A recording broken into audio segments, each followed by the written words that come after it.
What's happening, guys? Happy Saturday. Yep, that's right. Happy Saturday, and welcome to the People's Podcast, the People's PropCast. It is your boy, it is Memphis, and I am here with part two of the fabulous Big Bet. It is me flying solo, as promised, from the Super Show this past Tuesday night on YouTube. If you were watching live on YouTube, you got all four shows at once. But as promised, we had all four podcasts on all 4 days of the week.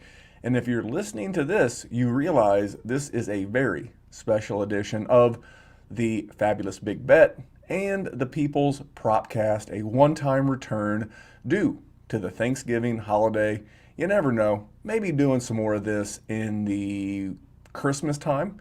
A lot of fragmented and splintered scheduled games that week. So we'll jump into all of that. Just want to thank you guys for tuning in, all of the support for the DWZ, all of the podcasts, and make sure you're tuned in on YouTube. And if you're on YouTube, man, leave us a thumbs up, interact with us over there, help us grow that algorithm, and get more people to the DWZ. The off season will be here before you know it. We'll be jumping into rookie content, and that is when the Dynasty world comes alive. We'll still be doing some other things, but we'll also be debuting some new shows. So you want to make sure you tune in. Hope you had a great Thanksgiving. Hoping it was profitable on Thursday with 3 games going on. I'll recap our Thursday as well as last week here in just a second. I want to remind you that our official odds provider here at the DWZ is betus.com. That is betus.com. You go over there, you sign up for a new account, and you use promo code Memphis. That's right, like the city in Tennessee, or my nickname, Memphis. You to go over there, you can get up to a 125% deposit match, and 100% of that match goes toward the sports book. They do have an online casino as well. And if you use crypto, they will match your initial deposit up to 200%. I believe that's up to $500. But head over to betus.com, look around. I like the action. You know, a lot of minus 110, not too crazy. The household isn't as bad as, like, say, a DraftKings or a FanDuel or a BetMGM. Remember, the book's got to hold a little bit more when they have all that advertising to do. You think Jamie Foxx is working for free? Shaq, Ben Affleck, all these guys? No, they're not. They're looking to get paid just like we all are. And speaking of getting paid, that's one of my favorite things about betus.com. You go right to the homepage, former NBAer Gary Payton right there on the homepage talking about if you win, your ass gets paid. I mean, that's part of it, right? You put the money in, you want to collect, you get the money out. But more importantly, betting with a trusted betting partner. And remember, we all need outs. We all need more outs. Not everyone lives in the state of Indiana like I do, or Michigan like Jerry, my co-host on the Dynasty Warzone. So you want to make sure that you're dialed in with an out. If you're looking for an additional out, head over to BetUS. BetUS.com, use promo code Memphis, and bet with us. BetUS.com. All right, quick recap from last week. I went 3-2, and the good doctor, Dr. Kyle, went 2-3. So on the week, we were 500. Now, Dr. Kyle, he went hammer on his likes last week. He went 5-1. He was in fuego. He even went an extra. Normally, we try to go 5. He went 5-1. He went 6, and I only went 4. I went 2-2. So combined 7-3 on the likes. Pretty good week all in all. When you add all that up, we went, let's see here, that would be 5 and it looks like 5-8. Excuse me. My don't trust my math. More like 15-8. But all in all, a really good week for me and Dr. Kyle. That brings us on the season. Likes, leans, bets, big bets, the whole 9 yards. We are at 102, 101, and 4. So basically, he and I are dead even. I feel really proud of that. There are a lot of professional gambling podcasts out there that are sub 500, that are rebounding, and for us to be dead even on the season across 207 total bets feels pretty good. Now, we'd be stuck the juice on all the bets that we would have made, but not all these are action. You know, there's a lot of leans, and our leans have been very good. We're 53, 43, and 2 on leans. Thursday, I did not have time to go back and recap Dr. Kyle's. I was 1-1 on Thursday. I liked the Bears the Lions. I like the Lions plus the 3.5. And I like the under in the Dallas and Raiders game. That game was bananas. 69 total points. Nice. And just an all-in-all good game. Pretty entertaining. The most watched game on Thanksgiving for CBS since like 1980. Crazy the power of fantasy sports and gambling and props. And we're going to get to all that here in just a second. But overall, a good week, a 1-1. I did miss my one prop on Thursday. I had Monty over 76.5 rushing yards. Man, Detroit just plays hard. They don't play to win, and they don't win, and they don't play good football. But man, they play hard. They are out there getting after it each and every game, and you got to love the effort. So I'm going to jump into our bets. I only have 3. Dr. Kyle, he went with a full 5. He was feeling froggy. We've already had 3 games go, and we have 2 teams on bye. We have Arizona on bye. We have Kansas City on bye. And if you're on those 2 teams, what a hell of a week to get a bye. Thanksgiving, chance to go be with the family. So good for the Cardinals, good for the Chiefs. They are on bye this week. So we have 12 games. He gave you 5 bets of action. I gave you 3 bets. We'll go game by game. We'll break this down, and then I'm going to hit you with the People's PropCast here at the end. So, first game, Sunday, 1 p.m., we have Tennessee on the road at New England. The line is 7. New England minus 7 at home, total of 43.5. Now, Dr. Kyle has a bet. He has New England minus the 7. He's laying the 7 with New England. Now, I like New England as well, but I don't like the full 7. I think we're a little ahead of ourselves with New England. Kind of a recency bias thing. We've seen them beat the snot out of some really bad teams like the Jets, Atlanta, and I think the Atlanta game is stuck in our mind. They last played 10 days ago where they blanked Atlanta in Atlanta, and that's great. But the Tennessee offense is not the New England offense is not exactly setting the world on fire. A lot of those points, I believe they had 2 pick sixes in that game, and that would mean that the New England offense scored, I think it was 11 or 12 points in that game. So I do believe, like Kyle, that New England will win the game, but I'm going to use Tennessee in a teaser leg. I'm going to tease a 6-point teaser. I'm going to tease Tennessee down. I'm going to tease them down. Man, I am going to tease New England down. Teasing New England down from minus 7 down to minus 1. So again, a little confusing because I've said it backwards twice. I'm taking New England, but I'm teasing them from minus 7 down to minus 1, and I'm going to pair them with Green Bay. Green Bay currently getting 2 per betus.com, and I'm going to tease Green Bay up to plus 8. So New England down 6 points to minus 1, Green Bay up to plus 8 with New England. That is my one teaser of the week. So that's the Tennessee New England game. Next game, New York Jets on the road at Houston. Houston laying 2.5 at home, which the average home field advantage right now is 2.5. So that would mean like on a neutral field, these teams would be even. I have nothing on the game, but that as I read that out loud, that doesn't make sense. I think I would take Houston. I'm getting the better quarterback. I think I'm getting the better effort team, if that makes sense. But I have nothing on the game, not a lean, not a bet, nothing on this game. Tampa Bay coming to my hometown, coming to Indianapolis. The Colts are getting 3. Highest total of the week, 53.5. I lean to Indy. This reminds me a lot of both the timing in the season and the game against Green Bay last year. The Colts are a tough out. Number 1 in the league in turnover margin, and I know Tampa Bay has got a great run defense, number 1 run defense in the league, giving up about 80 yards rushing a game. Colts have got the 4th best rushing offense. This is strength on strength. I don't see Tampa Bay really pulling away. So for me, I lean Indy. I'm trying to let my homer bias not draw me into a full bet. Next game, Atlanta on the road at Jacksonville. Atlanta, 10 days rest. Jacksonville getting 2 points at home, total of 46. Dr. Kyle has a bet on the under 46. I have nothing on the game, but I don't hate that. was listening to my man Steve Fezzik at Fezzik Sports, the only two-time winner of the Super Bowl Vegas sports betting, the Westgate tournament out there in Vegas.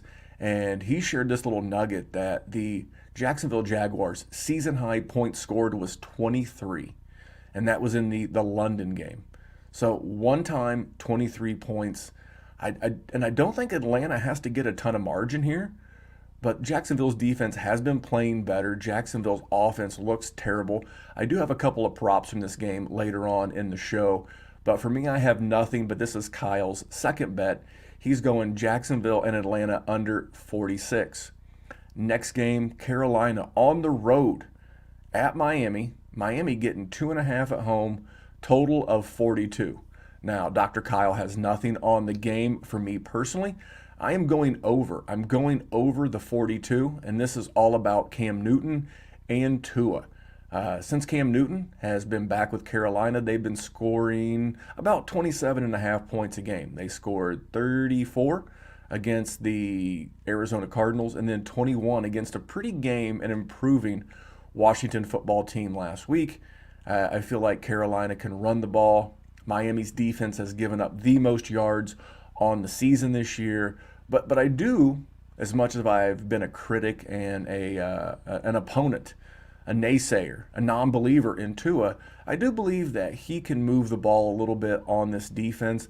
I think this line should be on the point total should be like 45, maybe 44.5, and I think I'm getting almost a field goal of value. So my second bet is going to be Carolina and Miami over 42 points. I also like the fact that these teams have created, I think it was 25 total turnovers. So turnovers can create some short fields. I like the over 42. Next game, Pittsburgh going to Cincinnati in a revenge spot. Cincinnati came into Pittsburgh earlier in the season and beat Pittsburgh outright as the favorite. Now tables have turned. Pittsburgh going on the road to Cincinnati. Pittsburgh is an underdog, getting 3.5, total of 45. This is Dr. Kyle's big bet. He's taking Pittsburgh plus the 3.5, and he didn't leave me a lot of notes as it's Saturday, but I have a lean to Pittsburgh, and I'll share you some of my thoughts. For me, this is a fade of Zach Taylor, the head coach of the of the Bengals, and a play on the head coach, Mike Tomlin, of the Steelers. I think I'm getting the better coach.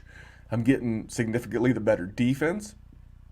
And this is pretty much, for me, this feels like a playoff game to me already. And both of these teams are, 5-6 wins. Pittsburgh is 5-4-1. Cincinnati is 6-4, if I remember correctly. And, this is going to go a long way in the AFC because it's, with the Colts playing well, the Bills and Patriots, you got all the teams in the West, the Chargers, the Broncos, the Raiders won on Thursday night, the Chiefs.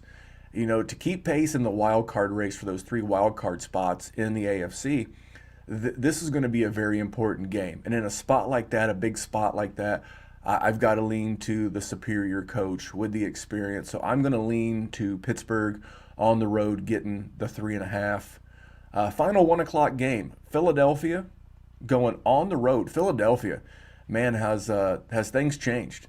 Philadelphia was struggling coming out of the gate, but as they've changed their offense, their success has changed. Heard a really interesting story about Nick Sirianni, the head coach. Comes from a long line of coaches in his family. I believe both of his brothers and his father are head coaches. Heard it on the Mark Schlereth podcast on Tuesday or Thursday.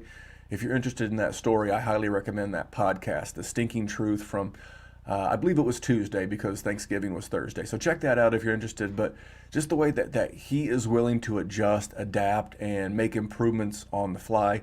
No team has rushed the ball more than the Philadelphia Eagles, and I think that's led to their success, and success to the point to where they're laying 3.5 on the road at the Giants. Short week for the Giants, coming off of what was a horrible loss in Tampa Bay against the Buccaneers.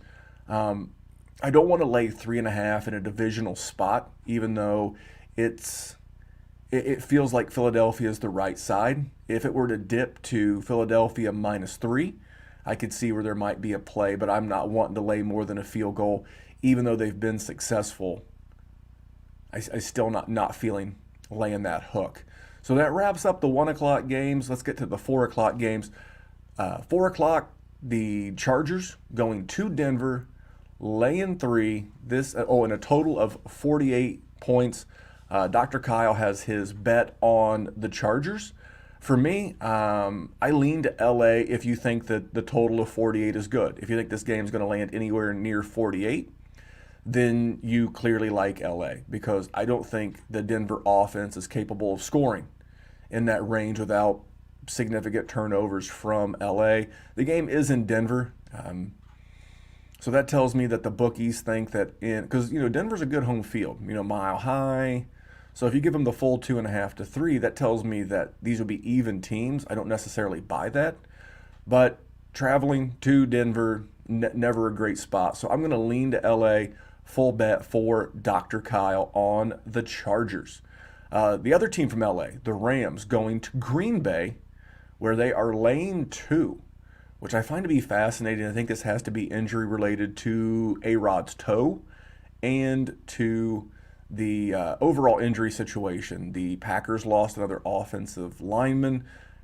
Nick Bakhtiari's not back yet. Aaron Jones may or may not play. I still find this number interesting. So again, LA going to Green Bay, laying 2, total of 47. Dr. Kyle had nothing on it. This is the other half of my teaser leg, and I don't know that Green Bay wins or loses, but I don't think Green Bay loses by more than a touchdown. So that's why I teased Green Bay up to 8 points. So I get +8, and I teased New England down to -1 against Tennessee. Final 4 o'clock game, Minnesota going on the road at San Francisco. Another interesting stat I heard this week is that that Minnesota has had at least a 7-point lead in every game this season. Talk about a mind blower. I think Kirk Cousins is playing well, but this is a house of horrors for Kirk Cousins. Think about the playoffs a couple of years ago. I wanted to go Minnesota even as a lean, but I just can't do it. Maybe if it kicked over to 3.5 and I got more than a field goal, maybe, because Minnesota's played a ton of close games. But I feel like I would like to get a hook here, and I'm not getting it. It's currently -3, so no action for me or Dr. Kyle. Sunday night game, Sunday night football, Cleveland going on the road to Baltimore. Baltimore -3. This is my big bet. Dr. Kyle has nothing, but for me, I'm going Baltimore -3.5. Lamar got an impromptu bye with the illness. It's not like he missed a game because he had a hamstring or a sprained knee or an ankle or a shoulder or anything that Baker's suffering right now. It was an illness. He is scheduled to start on Sunday, and I love when you go to, it used to be Roto World, now it's NBC Sports Edge. I love when you go to NBC Sports Edge, and when it puts the injury designation next to Baker, it says, in parentheses, everything. He's got a shoulder, he's got a knee, he's got a heel. I mean, guy's beat up. Let's just be frank. I do like Colin Cowherd's take on this. Why not bench him this week? Let him have this week and then the bye for Cleveland's next week, and then bring him back against Baltimore in week 14. But that does not seem to be the plan. They're going to start him. I would love this. I'm looking at the number, and it's currently 3.5, but it's a juiced 3.5 in favor of Cleveland. I would love to get Baltimore laying 3 at home, but for me, this is as much about Baker being injured and Lamar getting the extra week of rest. So for me, I'm going to go Baltimore minus the 3.5. I'm going to lay the dreaded hook. I'm going to lay the hook and go Baltimore -3. Final game of the week, Seattle going to Washington, going to the football team. Dr. Kyle has a bet on Seattle. This game's a pick, by the way. Pick with a total of 46.5. Dr. Kyle is going Seattle. I'm leaning Washington. That defense is playing great, and I'm not so sure what's going on with Seattle. I think there's some internal issues. I don't know how they run the ball. I think the running game looks terrible, whether it's DJ Dallas or Alex Collins or Rashad Penny. Russ doesn't look right with the finger. I believe they're 3-7. Their season's basically over. What are they playing for? And Washington's kind of surging. And believe it or not, 4-6 is not completely out of the mix in the NFC. It's like the opposite of the AFC, where it's probably going to take 10 wins to get a wild card in the AFC. I think 8 or 9 will get you in the NFC. So Washington not playing too bad, just went into Carolina, won the Ron Rivera Bowl over Carolina with Cam Newton. So I lean Washington. He went Seattle, and that's our week. I'll recap that for you on both sides. Let's go with the bets, and then I'll get you over to some props, and I'll get you guys out of here. Dr. Kyle, he's going New England -7 at home against Tennessee. He is going Atlanta at Jacksonville under 46 points. He is going Pittsburgh +3.5 at Cincinnati. He's taken the road dog +3.5. That is his big bet. Pittsburgh at Cincinnati. Pittsburgh getting the 3 and a hook. He has the Chargers going to Denver, laying 3. He's taking a road favorite, laying the 3. And he's taken Seattle as a pick'em in Washington against the football team. That is his 5. I only have 3. I have Cam and Tua in Carolina and Miami. I have those guys going over 42 total points.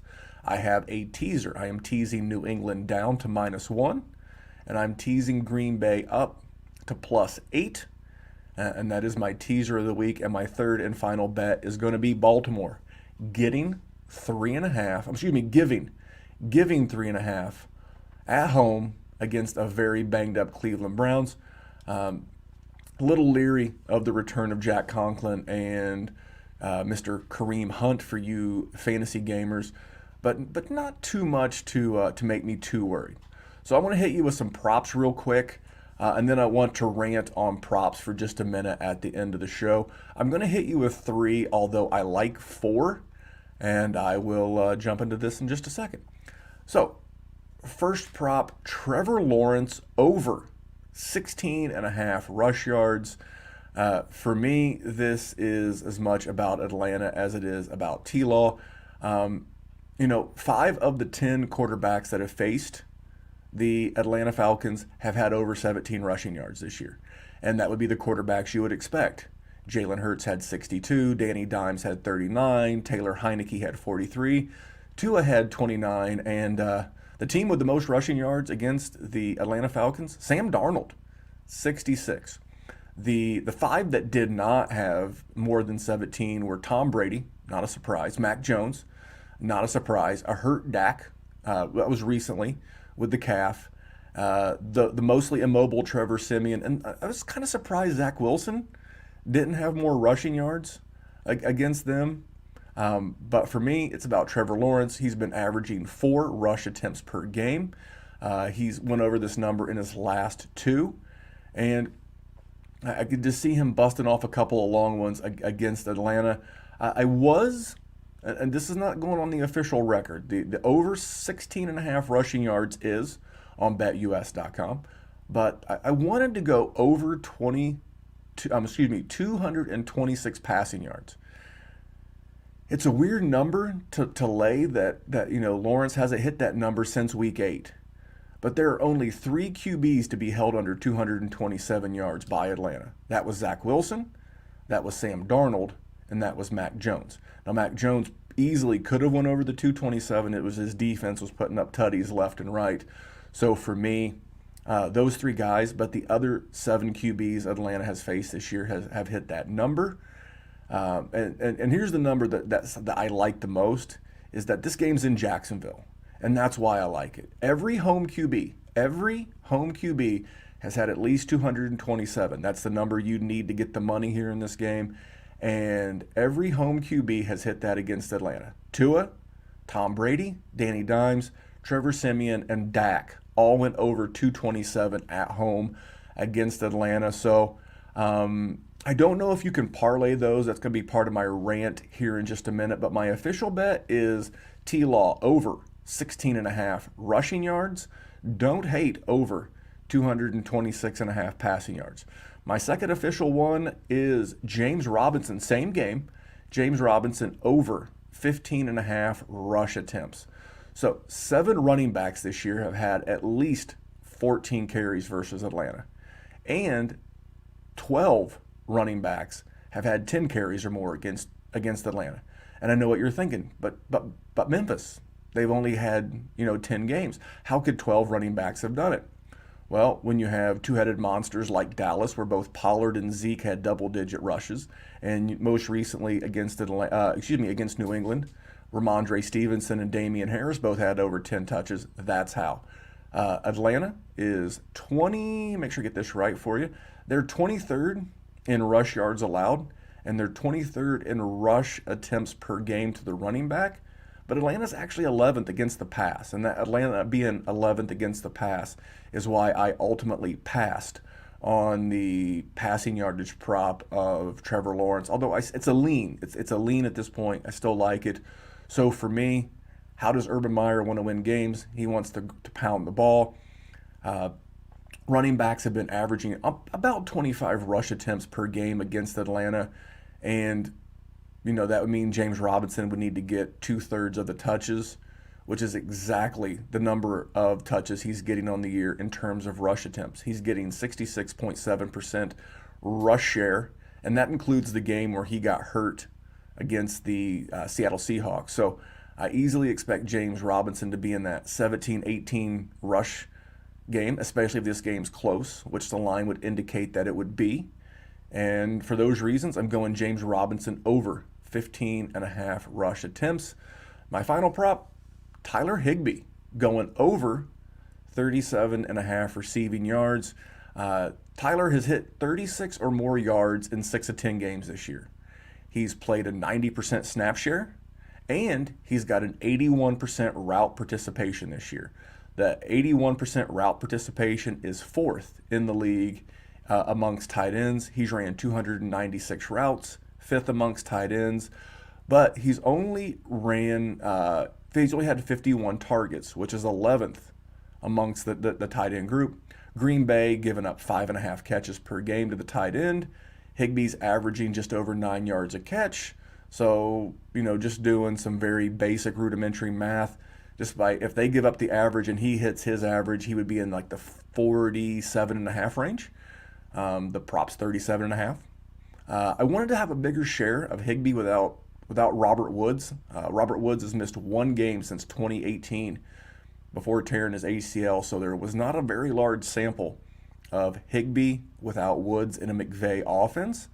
I did like Higby's usage. I mentioned those stats earlier before the Woods injury. And the matchup makes me like the over 37.5 receiving yards. So those are my 3 props. I've got James Robinson over 15.5 rush attempts. I've got Trevor Lawrence over 16.5 rush yards. Don't hate his 226.5 passing yards prop either. And then my final prop this week is Tyler Higby over 37.5 receiving yards. Last thing I got, I'll give you about 5 minutes or so on this, is there's been a lot of talk about parlays in the gambling space. I actually retweeted one the other day. I think the lady's name was Minty or something about parlays. Here's the thing. I believe parlays for the most part are traps. Every once in a while you can get a correlated parlay, but if DraftKings, FanDuel, MGM, if they're all advertising parlays, you really don't advertise something that you lose money on. And if they're not losing money on them, they're winning money on them. And if they're winning money on them, they're winning money from you on them. That's why they allow them. That's why they allow same game parlays for the most part. I'll give you an example. Last week, I wanted to take Adam Troutman's his 2 props. I believe it was 3.5 receptions, because I put out an official prop on his yardage over. We hit, by the way. Love tight end props. But it wouldn't let me bet that. It wouldn't let me bet over his receptions and over his receiving yards. Now, why not? That's a correlated parlay. Stands to reason that if he's going to hit his receiving yards, then he should probably hit his receptions. But they wouldn't let me do it. This is not available. I could bet him straight up. Couldn't bet him as a parlay. Why? Why? Because if one hits, the other one's more likely to hit. I cannot. I mean, parlays are fun. You see people post the occasional 5-teamer, 10-teamer, whatever. Fine. but you are not going to beat gambling long-term betting parlays. I just, you can do it, like I said, occasionally if they're correlated, like you like the dog under in a game. Okay. You have all these reasons why you like the defense, whatever, that correlate. Just do some research on correlated parlays. But then I want you to go to, even if you can't gamble in your state, just do this for reference. Download DraftKings. You can still load up a betting slip. It just won't let you process it, but you can load it up. Try to take anyone. Take one you like. Try to take Jamar Chase's receiving yardage prop and try to parlay it with his receptions prop. And it won't let you do it. Even before it realizes you may be in a state that does not allow legalized sports gambling. Why? Because that's one that you actually have a chance to beat long term. They know it. I know it. Did you know it? Which will allow me to, and so be real easy. There is a reason why parlays pay so well. And there's a reason why these sites are advertising them. They want you to bet them. It's the same thing with Underdog. You see a lot of sharps, and a lot of these sharps are sponsored by Underdog. Salute. Good for you. Make the money, have fun. But do you know how hard it is to hit a 4-teamer? Well, I'll tell you. There's a reason why a 3-teamer pays 6-1. And I just closed my laptop. There was a reason why a 4-teamer pays, I want to say, it's more than that. Because it's hard to hit. It's hard to hit 5 bets in a row. Think about it. You ask any professional gambler, tweet at Fezzik, ask him at Fezzik Sports, ask him, ask Simon Hunter, ask Chad Millman, ask anybody with the Action Network, Chris Raybon, all these guys, ask all these professional gamblers, what's a professional gambler have to hit to be profitable against the VIG? And the technical number, if you're only laying $1.10 every time you gamble, is 52.5%. Now they'll tell you there's no such thing as a bad 53%er, maybe it's 54. But anyway, to hit 4 on a parlay means you got to hit. If you go 3 out of 4, 75%, you're crushing the average. You're crushing the pro average. But we show all these things, and it absolutely kills me. It kills me that we promote this without all the information. So I only promote things that I believe in that are, I don't say fun, but that can be profitable. So let's say that, I was looking at some of the numbers because some of these guys post these things on Twitter. One guy on a 4-teamer on